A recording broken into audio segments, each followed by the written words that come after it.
ত্রয়োদশ জাতীয় সংসদ নির্বাচনকে সামনে রেখে ইশতেহার ঘোষণা করেছে বিএনপি। ইশতেহারে 9টি প্রধান প্রতিশ্রুতির কথা উল্লেখ করেছে দলটি। ইশতেহারে বলা হয়েছে, বিএনপি প্রতিশোধ নয়, ন্যায় ও মানবিকতা রাজনীতিতে বিশ্বাস করে। ক্ষমতা নয়, জনগণের অধিকারই রাজনীতির কেন্দ্রবিন্দু। লুটপাট নয়, উৎপাদন। বৈষম্য নয়, ন্যায্যতা। এর নীতিতে রাষ্ট্র পরিচালিত হবে। রিপোর্ট করছেন সেকান্দারে মান।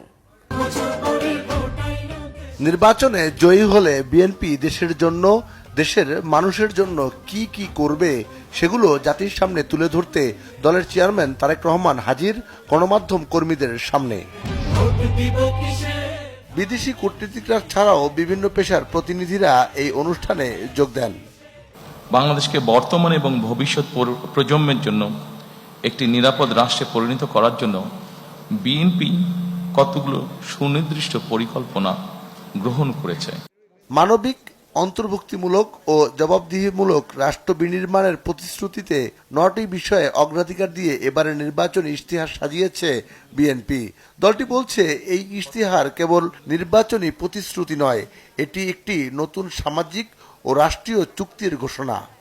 আমি বলেছিলাম, আই হ্যাভ এ প্ল্যান।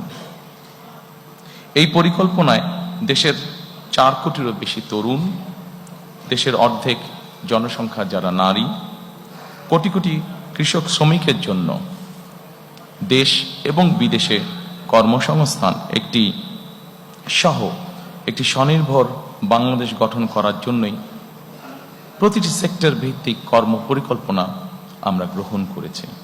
বিএনপির ইশতেহারে যে 9টি প্রধান প্রতিশ্রুতির কথা উল্লেখ করা হয়েছে সেগুলো হলো: ইশতেহারে প্রান্তিক ও নিম্ন আয়ের জনগোষ্ঠীর সুরক্ষায় ফ্যামিলি কার্ড চালুর ঘোষণা দেওয়া হয়। কৃষকের উৎপাদিত ফসলের ন্যায্য মূল্য নিশ্চিত করতে কৃষক কার্ডের মাধ্যমে ভর্তুকি, ঋণ সহজীকরণ, কৃষি বীমা এবং রাষ্ট্রীয় ব্যবস্থাপনায় বাজারজাতকরণ জোরদারের কথা বলা হয়েছে।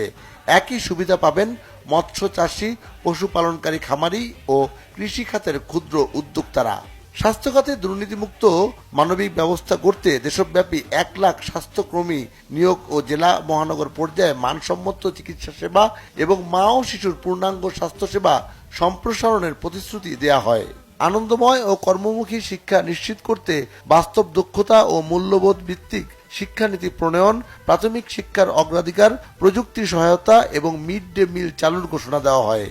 তরুণদের ভবিষ্যৎ নিশ্চিত করতে কর্মসংস্থান সৃষ্টি, কারিগরি ও ভাষা দক্ষতা উন্নয়ন, স্টার্ট আপ সহায়তা, বৈশ্বিক ই-কমার্স প্ল্যাটফর্মে যুক্তকরণ এবং মেধাভিত্তিক সরকারি নিয়োগের অঙ্গীকার করা হয়। ক্রীড়াকে পেশা হিসেবে গড়ে তুলতে জেলা ও উপজেলা পর্যায়ে ক্রীড়া অবকাঠামো ও প্রশিক্ষণ ব্যবস্থা সম্প্রসারণের কথা বলা হয়েছে।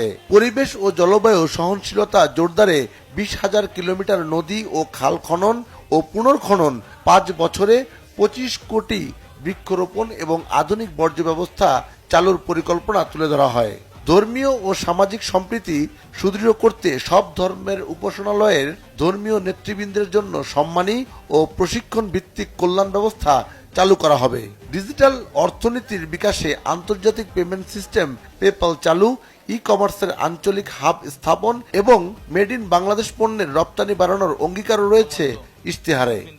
আমি ব্যক্তিগতভাবে একজন মানুষ হিসেবে, একজন রাজনৈতিক কর্মী হিসেবে আমি মনে করি, দুর্নীতি, আইনের শাসন এবং জবাবদিহিতা, আমরা যদি এই 3টির ব্যাপারে যারাই সরকার গঠন করবেন, আমরা যদি এই 3টির ব্যাপারে কঠোর পদক্ষেপ গ্রহণ না করি, তাহলে আমরা আমাদের কোনো পরিকল্পনাকেই সফল করে গড়ে তুলতে পারবো না।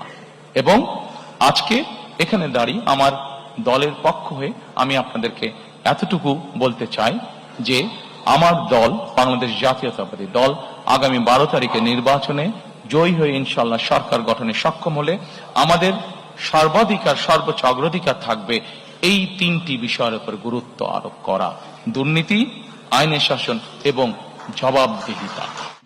তারেক রহমান জানান, জনগণের রায়ে দায়িত্ব পেলে বিএনপি এমন একটি বাংলাদেশ গড়ে তুলবে যেখানে ভোটের মর্যাদা থাকবে, সন্ত্রাস, দুর্নীতি ও বৈষম্যের অবসান হবে, আইনের ঊর্ধ্বে কেউ থাকবে না এবং প্রতিটি নাগরিক গর্ব করে বলতে পারবে, সবার আগে বাংলাদেশ।